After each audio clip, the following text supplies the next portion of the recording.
Hey Don, tell us about the new CTS. You know, the third generation CTS takes everything that we've been known for at Cadillac and really elevates it to the next level.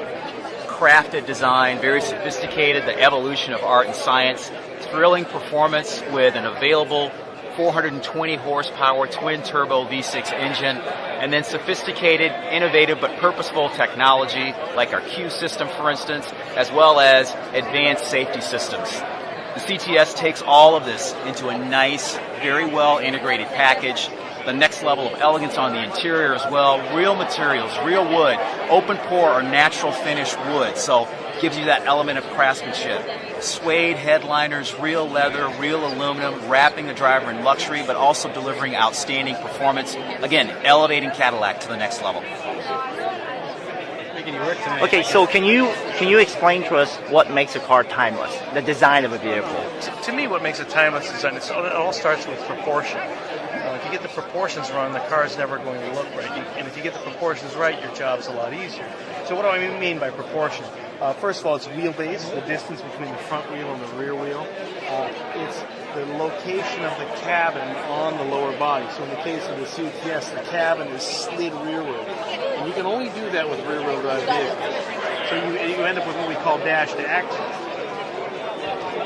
The base of the windshield to the center line of the wheel, that's what we call dash to axle, and that's what rear-wheel drive cars have. It gives a sense of implied motion. But also, proportion have to do with the track of the vehicle, the face of the tire versus the glass plane. If the glass plane is out and the wheels are in, the car will look unsteady and unstable. Cars that have a nice wide track and a close coupled upper, in other words, the glass plane is in, the cars look more athletic and more fun to drive. So all of those things, and the composition of the line work, all those things make cars timeless. If you look at vintage Ferraris, vintage Jags, vintage Corvettes, vintage Camaros, they all had fantastic proportions. They never went out of style. They always looked good because they all had great proportions. So to me, proportions are everything, and you have to get the proportions right, and that's what I'm so proud of on the CTS. I mean, the front corner of the car to me is my favorite part because it does a few things. You know, the integrated light guide down here. This is a daytime running lamp, upper and lower. But the way it's placed in here, all this precise line work in here, we chamfer the surface, and even down here in the texture, we break the texture over so there's a harmony and a composition to all the lines through here. You know, even the corner here, the way we call what we call a trapped hood. The hood cut line doesn't break across the surface here. You get clean surface all the way through here. So the front corner of the car, to me, when I think of this car, I was thinking based on the light signature. This vertical light blade is a big part of the Cadillac, the face of Cadillac. In this case, it's a daytime running light, or a DRL. There's an upper one and a lower one.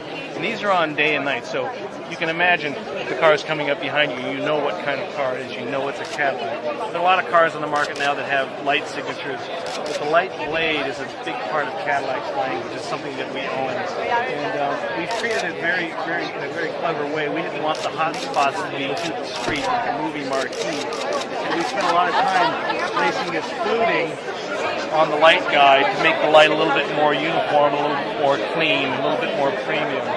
And of course we've got the xenon projector lamp underneath, and all of the bezeling inside, it all works as a composition. The light guide acknowledges the bezel, very, very crafted, very tailored, very premium. So I'm Bill Thompson. I'm the lead creative for Cadillac Q, and what we're looking at here is our model year 14 software. We've got a 12.3-inch fully reconfigurable cluster and an 8-inch center stack with fully capacitive gesture-based controls that have been finely tuned for this model year. One of the other nice features of the system is the ability to actually go in and change your layouts. Perhaps you like something more simple. You get a nice transitional element. So the cluster, it really is a branded user experience that brings the cluster to life. If you're not happy with that one, you can go to a performance-based layout. And when you actually go up to your info, you actually get a fully 3D live model of your vehicle, showing you different diagnostic information. Fully capacitive faceplate as well. Can you talk about the geeky side of the specs? What operating systems Yep, powering so it's it? running a modified version, our proprietary version of Linux. It's an ARM 11 processor, 3-core processor. It's capable of 1.2 billion computations per minute. And it's a 1280 by 480 display on the cluster, and an 800 by 480 display on the center stack. And what about the DPI? DPI, the center oleophobic? stack is 116 DPI, and there is an oleophobic and an anti-glare coating over top to help reduce fingerprints and reduce sunshine glare. What about the display itself? What kind of display is it basically powering it? As far for the cluster, you're talking Yeah. about? Yep. Yeah. So it's just a 12.3 LCD display, normally white display. It's powered by our HMI module, which is basically, so you notice it's a very clean execution in the center stack now. There's not a bunch of modules stacked up.